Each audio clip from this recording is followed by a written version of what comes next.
네, 경제 뉴스의 이면과 측면을 다각도로 분석해드리는 경제 오아시스 시간입니다. 귀에 쏙쏙 들어오는 사이다 해설로 이 오아시스 시청자 여러분께 눈도장 확실하게 찍으신 박연미 경제평론가 나오셨습니다. 어서 오세요. 안녕하세요. 안녕하세요. 네. 추석 연휴 지나고 나니까 벌써 10월입니다. 그러니까요. 먼저 미국 금리 인상으로 내 대출 영향이 있으려나 궁금해하시는 분들이 굉장히 많잖아요. 10월부터 달라지는 것 중에 주목할 게 이 가장 깐깐한 대출 규제라고 하는 DSR인 것 같습니다. 이게 내가 버는 돈 중에 빚 갚는 데 쓰는 돈 이렇게 해석이 되더라고요. 네, 정확한 해석이세요. 네네. 지금 좀 전에 우리가 사실 많이 들어봤던 단어는 DTI라는 거잖아요. 네. 이건 DTI, LTV 뭐 이런 거 굉장히 많죠. 많잖아요. 네. 굉장히 많은데 사실 DTI도 간단하게 생각을 하시면 얼마를 버는데 그중에서 주택담보대출하고 다른 대출의 이자를 얼마나 갚고 있는 거야 이걸 묻는 거고요. 네. 어떻게 다른 거예요, 그거랑은? DSR의 경우에는 주택담보대출만 말고 전체 다. 예를 들어서 뭐 카드론을 썼다, 자동차 할부를 갚고 있다, 네. 이런 돈을 다 합쳐서 당신이 얼마를 벌고 있는데 그중에서 빚 갚는 데 사용하고 있는 돈이 전체 소득의 몇 %나 되는 것이냐 이걸 묻는 거예요. 네. 그러니까 오늘 국군의 날이니까 그 군대 용어를 좀 사용해 보자면 네. DTI가 정밀 타격이다 네. 이렇게 본다면 DSR은 무차별 폭격입니다. 그런 거예요. 그렇죠. 특히 DTI의 경우에는 규제 지역에서만 또 규제가 강화가 되잖아요. 네. 뭐 서울 수도권, 세종시, 부산, 대구 이런 지역들에서만 해당이 되는데 DSR은 지금 은행권은 반년 전부터 시범 운영을 하다가 네. 이번에 전면 확대가 되는 거고요. 전 금융권에서 모든 대출을 원하는 사람에게 적용이 되기 때문에 네. 훨씬 더 광범위하고 꼼꼼한 그 대출 규제다 이렇게 이해하시면 네. 됩니다. 그러니까 전 금융권이라고 얘기하시면 뭐 저축은행 뭐 모든 그렇죠. 빚이 다 포함된다. 네, 보험사까지도 포함이 됩니다. 네. 군대 용어 쓰시니까 더 무시무시하게 다가오는데요. 미국 금리 인상으로 우리 금리도 인상 압박을 받는다. 그런 얘기 계속 나오고 있잖아요. 아무튼지 간에 올라가는 이 방향은 확실한데 뭔가 이 올해 금통위가 이번 달 18일 포함해서 2번 예정돼 있어서 이 사이에 올리는 거 아닌가. 그러면 이 내가 받아놓은 대출도 이자가 걱정인 거고요. 그리고 이 DSR 하게 되면은 이제 대출 받기도 어려운 거 아닌가 하는 걱정. 이 대출과 관련해서 걱정이 느는 것 같습니다. 그렇죠. 일단 그 대출을 받기는 아마 만만치가 않을 거예요. 네. 대출 받기는 종전보다 어려워질 거다. 이건 뭐 정확한 지적이시고요. 네. 다만 두 번째 이제 금리 인상 이것과 관련해서는 우리가 여러 가지 경제 지표가 지금보다 조금 좋았더라면 네. 아마도 하반기 들어서 이미 한 차례는 올렸겠죠? 올렸겠죠. 네네. 그런데 지금 뭐 고용 참산이 이런 단어가 나올 만큼 사정들이 좀 녹록지가 않아요. 네. 또 이번 주에도 산업활동 동향, 소비자 물가 지표 나올 텐데 그걸 봐도 뚜렷한 개선세가 아마 그 포착되기는 아직 좀 일러 보여요. 네. 이런 상황 고려하면 경제 상황을 고려할 때는 금리를 올리기가 좀 만만치가 않은데 그렇지만 외부에서 금리가 계속 올라가고 주택담보대출을 포함한 대출 규모, 그러니까 가계빚이 워낙 네. 무겁기 때문에 금리를 올려야 하는데 이런 주장들은 또 꾸준히 있거든요. 그렇죠. 그래서 연내에 한 번쯤은 그래도 올리지 않겠느냐 이런 전망이 나오고 네. 기준금리가 올라가면 이게 직접적으로 영향을 주는 건 아닙니다만 전체적으로 돈도 떼우는 도매 시장이 있거든요. 네네. 그 도매 가격이 올라가면 우리 대출 받는 사람들이 구매하게 되는 그러니까 그때 지출하는 소매 이자 비용도 당연히 올라갑니다. 당연하죠. 전반적으로 우상향 곡선을 그릴 거다 이렇게 예상하시면 아마 틀리지 않을 겁니다. 네. 말씀해주신 무차별 폭격 DSR 적용은 그러면 언제부터 적용되는 건지 좀 궁금합니다. 구체적인 기준은 언제 나오나요? 지금 10월을 기점으로 해서 전 금융권에 이제 그 적용이 되죠. 네. 지금부터 다 적용이 시작됐다 이렇게 보시면 되는데 구체적으로 몇 %를 이제 기준점으로 삼을 것이냐. 기존에도 은행들이 가지고 있는 내부 규정은 있는데요. 네. 정부가 관리 지표로서 소득의 몇 % 이상인 사람은 대출해주지 마라. 이건 아직 내놓지 않았거든요. 네. 한 중순 정도 나오지 않을까 이런 예상이 나오는데 추석 이후에 부동산 시장이 어느 정도 좀 안정세를 보인다 이런 평가가 있기 때문에 네. 아마도 정부가 시간에 쫓기지 않고 좀 정밀하게 가다듬어서 내놓지 않을까 이런 예상을 해봅니다. 맞습니다. 이미 대출을 받은 분들이나 대출 계획이 있는 분들은 이달부터 좀 달라지는 것들 꼼꼼하게 잘 챙기실수록 돈을 아낍니다. 자, 오늘 오아시스에서 본격적으로 다룰 주제 화면으로 정리했습니다. 먼저 보시죠.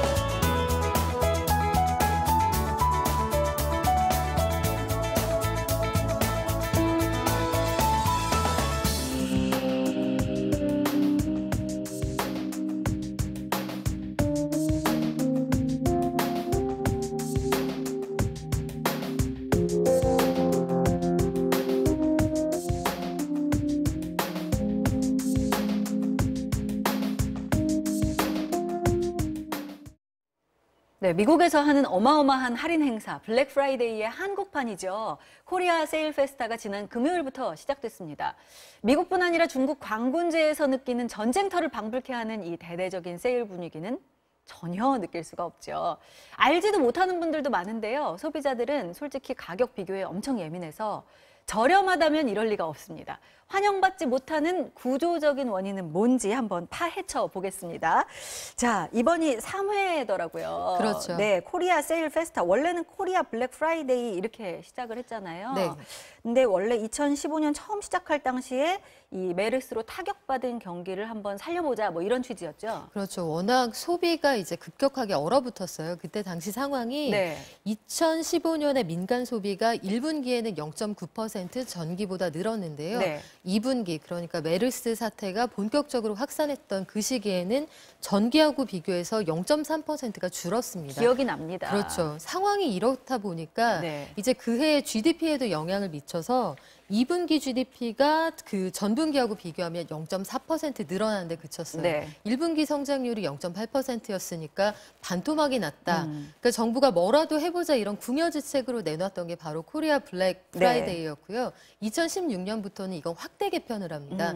여러 가지 뭐 그 문화의 축제 그리고 외국인 관광객도 좀 유치를 하자 해서 이걸 코리아 세일 페스타라고 행사는 크게 키웠는데 2016년 이후에 매년 그 소비자들의 반응은 신통치 않다 이런 분위기가 주류를 이루고 있는 것 같습니다. 그러게요. 첫 해, 이름 바꾸고 첫 해가 기억이 나는데 7억 원짜리 아파트가 경품에 나왔었어요. 깜짝 놀랐죠. 예, 그랬죠. 그래서 그거는 좀 관심을 끌었었는데 지난 2년 동안 좀 소비 진작 효과가 정말 있었나요, 그럼? 2016년에는 신장 개업 효과가 있었어요. 사람들이 관심을 좀 많이 가지기도 네. 했고 뭐 여러 가지 경품들 그리고 정부가 정책적으로 여기에 굉장히 참여를 독려하기도 했고요. 맞아요. 2015년 경제 상황이 안 좋았기 때문에 조금만 늘어도 많이 늘어 보이는 그런 효과도 있었습니다. 네. 우리가 소위 기저 효과라고 하는데요. 네. 그래서 2016년에는 그 민간 소비 지출이 한 0.27%포인트 정도 늘어나는데 기여를 했다. 이게 산업연구원의 분석이었고요. 네. 그런데 이게 2017년, 그러니까 작년이 되면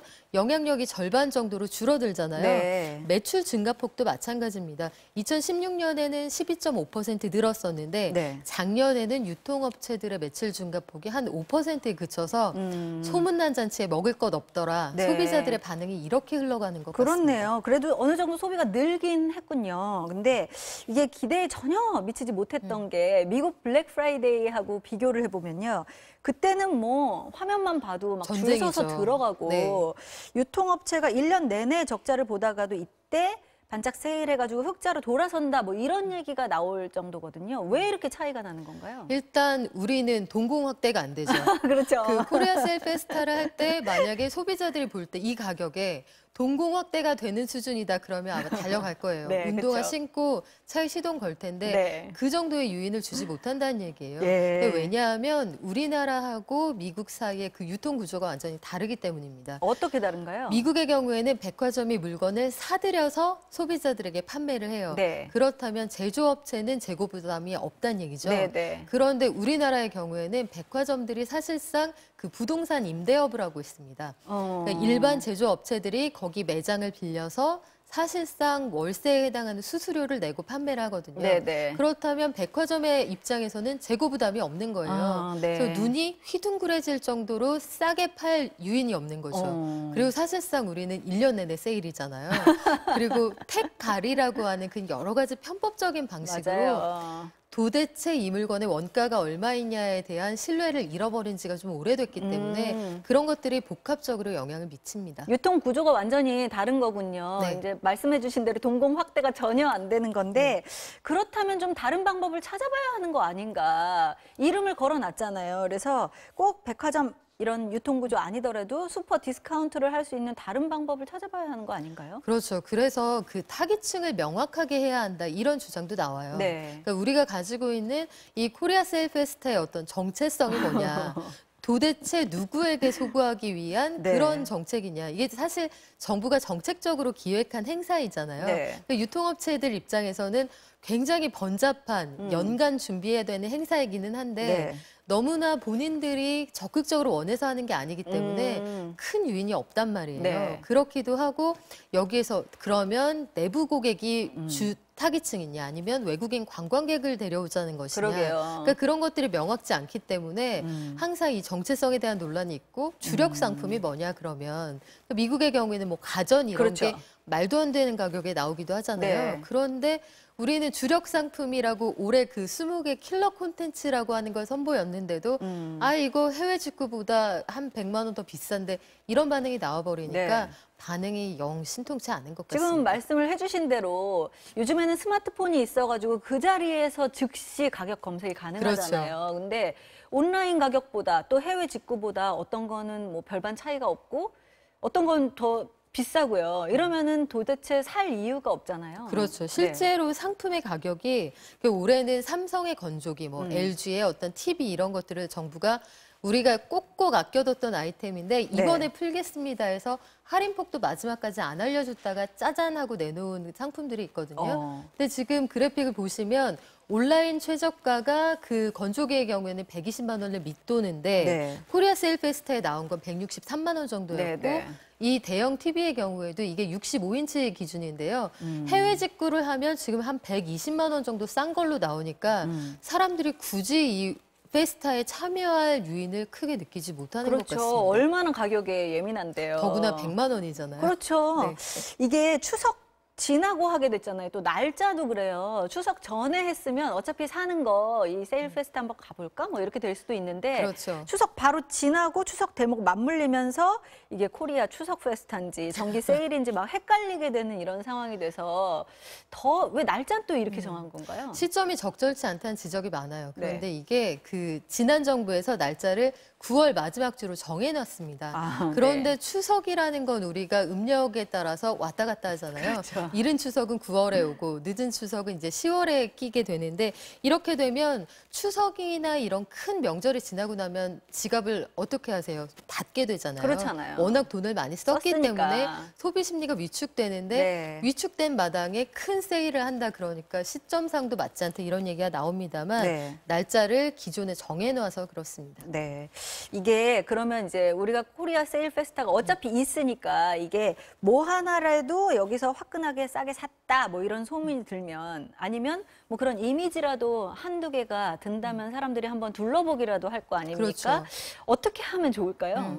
글쎄요, 그 유통업계 계신 분들이 더 큰 고민하고 계시겠지만 네. 그래도 반응이 좀 좋은 쪽은 아무래도 가전인 것 네, 같아요. 우리가 네. IT 강국이기도 하고요. 네. 백색 가전 혹은 IT 기기에 좀 더 주력을 해서 그래도 한국의 코리아 세일 페스타 할 때는 외국에서라도 가전 사러 갈 만하다 이렇게 입소문이 나면 뭐 유럽도 마찬가지고 홍콩, 싱가포르 골든위크도 마찬가지고 그쵸. 미국 블랙 프라이데이도 그걸 사러 겸사겸사 관광을 하는 수요도 많이 있거든요. 또 우리나라 가전제품이 또 워낙 유명하기도 하니까요. 그렇죠. 본국이잖아요. 그거 하고 뭐 화장품 이런 거 굉장히 네네. 유명하거든요. K뷰티 이렇게 주력 상품을 정하고 동공 확대가 될 가격으로 그 킬러 콘텐츠들 좀 만들어내면 네. 스토리를 한류 스타까지 좀 엮는다면 뭐 콘서트도 보고 관광도 하고 물건도 사오겠다 이런 수요를 좀 만들어낼 수 있지 않을까 이런 생각이 드네요. 지금 말씀해 주신 대로 콘서트도 보고 관광 축제다 뭐 이런 대표적인 관광 축제로 만들려면 애초 취지도 외국인들 유인도 있었잖아요.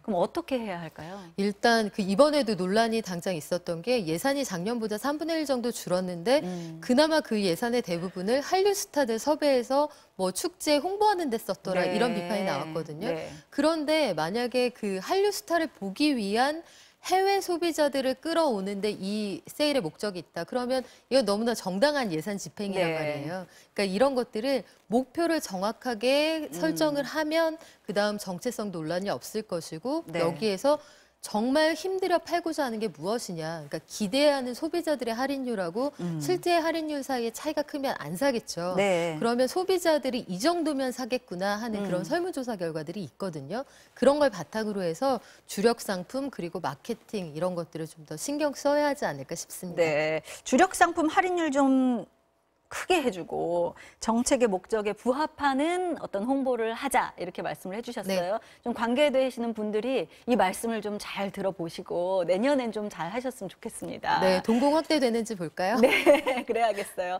자, 월요일의 경제 오아시스 오늘은 생활 경제 이슈로 3년째 이어지고 있는 코리아 세일 페스타의 성공 조건들 점검해 봤습니다. 지금까지 박연미 경제평론가였습니다. 오늘 말씀 고맙습니다. 고맙습니다.